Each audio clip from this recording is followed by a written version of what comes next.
RSS ने 1977 ईस्वी में विद्या भारती नामी एक एजुकेशनल ऑर्गेनाइजेशन खोली जिसका मकसद था पूरे हिंदुस्तान में स्कूल खोलना।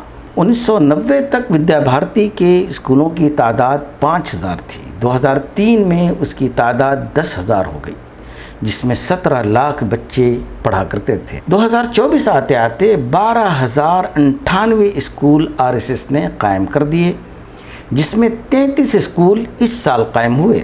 इन स्कूलों में 31 लाख बच्चे अभी पढ़ रहे हैं। इसके अलावा इनफॉर्मल स्कूल जो विद्या भारती चलाती है उसकी तादाद 2024 में उन्हीं के वेबसाइट के मुताबिक 8,465 है, जो 682 अजला में कायम है और जिसमें 2 लाख से ज़्यादा बच्चे पढ़ते हैं। तो उनके फॉर्मल स्कूल में 31 लाख और इनफॉर्मल स्कूल में 2 लाख, टोटल 33 लाख बच्चे पढ़ रहे हैं। सवाल ये पैदा होता है कि गुज़श्ता 50 सालों में इन स्कूलों से लाखों की तादाद में जो बच्चे निकले वो कहाँ गए? वो सारे बच्चे आरएसएस की आइडियोलॉजी को लेकर के हुकूमत के तमाम शोबों में पहुंच गए। हमारे दलित और माइनॉरिटीज़ ये सोचते हैं कि स्कूल खोलने से क्या होगा।